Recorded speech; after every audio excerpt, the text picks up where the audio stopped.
Facebook មេតបលីពូបាត់ដីឬបានដីត្រូវត្រៀមចិត្តទទួលស្គាល់ការពិតសម្រាប់ពលរដ្ឋដែលរស់នៅភូមិជោគជ័យនិងភូមិព្រៃច័ន្ទស្ងប់ស្ងាត់បាត់ដីឬស្ងប់ស្ងាត់បានដីលទ្ធផលនៃកិច្ចប្រជុំ JBC 2ថ្ងៃ2យប់នេះបានបង្ហាញពីឆន្ទៈសហប្រតិបត្តិការរបស់ប្រទេសទាំងពីរដើម្បីដោះស្រាយបញ្ហាព្រំដែនជានិរន្តរ៍និងចីរភាពដរាបណាភាគីទាំងពីរប្រឹងប្រែងយកផែនទីបារាំងសៀមមកប្រើគឺជាអ្វីដែលយើងចង់បានដើម្បីបញ្ចប់បញ្ហាចំនួនព្រំដែន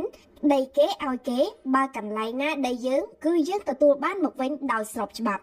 ការបោះបង្គោលថ្មីជំនួសកន្លែងបង្គោលចាស់ចំនួនបារាំងដែលបាត់បង់គឺជាចំណុចដែលកម្ពុជាមានប្រៀបព្រោះយើងដឹងច្បាស់ហើយថាទឹកដីយើងនៅចំណុចណាបញ្ហាបន្លាលួសនឹងត្រូវបានដោះស្រាយភ្លាមបន្ទាប់ពីគណៈកម្មការព្រំដែនប្រទេសទាំងពីរបោះបង្គោលរួចរាល់នៅពេលនោះបើដីនោះនៅក្នុងដីយើងគឺបន្លាលួសត្រូវដកចេញដោយស្វ័យប្រវត្តិបាត់ដីឬបានដីត្រូវត្រៀមចិត្តទទួលស្គាល់ការពិតសម្រាប់ប្រជាពលរដ្ឋដែលរស់នៅភូមិជោគជ័យនិងភូមិព្រៃច័ន្ទ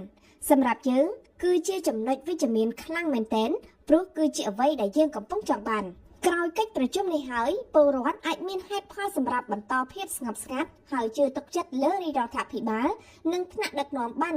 100% យុទ្ធសាស្ត្រស្ងប់ស្ងាត់តែមិននៅស្ងៀមចាប់ផ្ដើមមានប្រសិទ្ធភាពហើយរឿងដែលបងប្អូនត្រូវធ្វើគឺអត់ធ្មត់និងបញ្ជាសង្គ្រាមឲ្យបានជាដាច់ខាតអំឡុងពេលប្រទេសទាំងពីរចាប់ផ្ដើមរៀបចំបោះបង្គោលថៃធ្វើអ្វីធ្វើទៅដាក់បន្លាលួសដល់ណាក៏ដាក់ទៅសំខាន់ចុងក្រោយដីយើងគឺនៅតែដីយើងប្រជាជនសៀមចាប់ផ្ដើមមានប្រតិកម្មចំពោះលទ្ធផលប្រជុំនេះហើយព្រោះពួកគេដឹងថាខ្មែរយើងមានផលចំណេញច្រើនជាងការខំប្រឹងឈ្លានពានឈូសឆាយនិងខ្លាយជាអាសាបង់ឈប់សួររឿងបន្លាលួសនិងរឿងគេយកដីទៀតទៅចាំតែគេបោះបង្គោលរួចបានចម្លើយហើយគ្មាននរណាយកបន្លាលួសពាត់យកដីគេបានស្រួលទេរឿងមួយទៀតកុំសប្បាយអរភ្លេចខ្លួនព្រោះពួកសៀមបាត់ដៃក្នុងដៃណាស់ដកស្រង់ពី Facebook ឈ្មោះមេតបលីពូ